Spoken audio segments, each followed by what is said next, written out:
According to Bernard Shaw, marriage is a tour of two greedy people to stay as long as together whenever they will not satisfy their greed.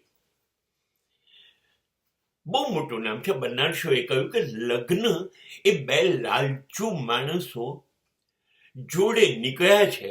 હવે ક્યાં સુધી ભેગા રહેશે એ બેની લાલચ ક્યાં સુધી છે ત્યાં સુધી ભેગા રહેશે, સતત ચાલ્યા કરશે. હા, પણ મને પણ સમાજમાંથી એવો જ કંઈક સંદેશો મળ્યો છે કે જાણે એ લાયક લગ્નને એટલા માટે જ ગણે છે કે બંનેને કોઈનો કોઈ સ્વાર્થ છે, કોઈને કોઈ લાલચ છે, અને માટે બંને જણા સમાજની હાજરીથી, ધર્મની હાજરીથી જોડાય છે. એક સ્ત્રી ઈચ્છે છે કે એને સલામતી મળે, લાગણી મળે, એટલે જોડે જઈએ, એક આધાર મળે, એક સ્થિરતા મળે. બસ પુરુષ કંઈક બીજું ઈચ્છે છે.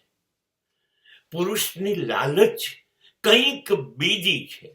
હા, પણ એની અંદર પણ સંબંધોની સ્થિરતા તો છે જ.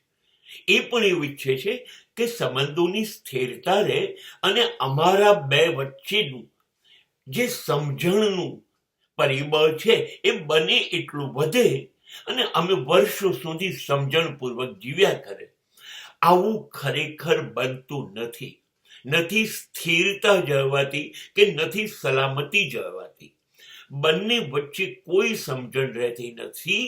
હા, બંને જણા પોતપોતાનો સ્વાર્થ પૂરો કરવા માટે આ ટૂર, આ પ્રવાસ પૂરો કરે છે અથવા ખેંચ્યા કરે છે.